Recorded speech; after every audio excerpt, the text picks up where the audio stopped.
Assalamualaikum warahmatullahi wabarakatuh. Sahabat si uang, pernahkah kita mendengar istilah riba? Mungkin ada yang bilang, itu cuma bunga bank, biasa saja. Tapi tahukah kita bahwa riba adalah dosa besar yang sering disepelekan? Dalam sebuah hadis, Rasulullah Shallallahu Alaihi Wasallam bersabda, 1 dirham riba yang dimakan seseorang sementara dia mengetahuinya, lebih berat dosanya daripada berzina sebanyak 36 kali. Hadis riwayat Ahmad dan Al-Hakim. Seram kan? Nah, di video ini, kita akan bahas tuntas tentang riba, mulai dari apa itu riba, bahayanya, hingga bagaimana cara kita menghindarinya. Yuk, dengarkan sampai selesai. 1. Apa itu riba? Riba secara sederhana adalah penambahan nilai yang tidak adil dalam sebuah transaksi.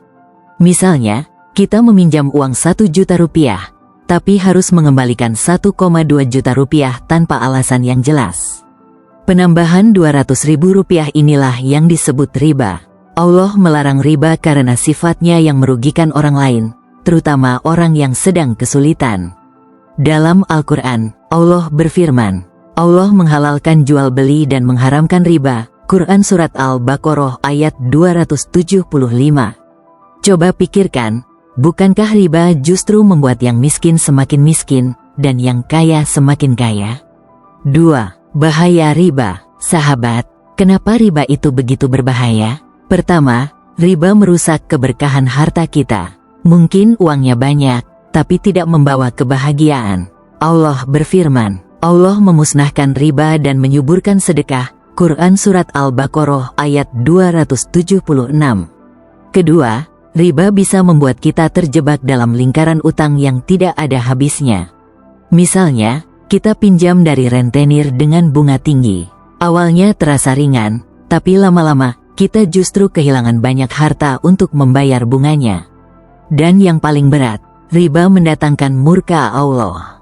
Rasulullah bersabda, Allah melaknat orang yang memakan riba, pemberi riba, pencatatnya, dan kedua saksinya. Hadis riwayat Muslim. 3. Cara menghindari riba. Lalu, bagaimana cara kita menghindari riba?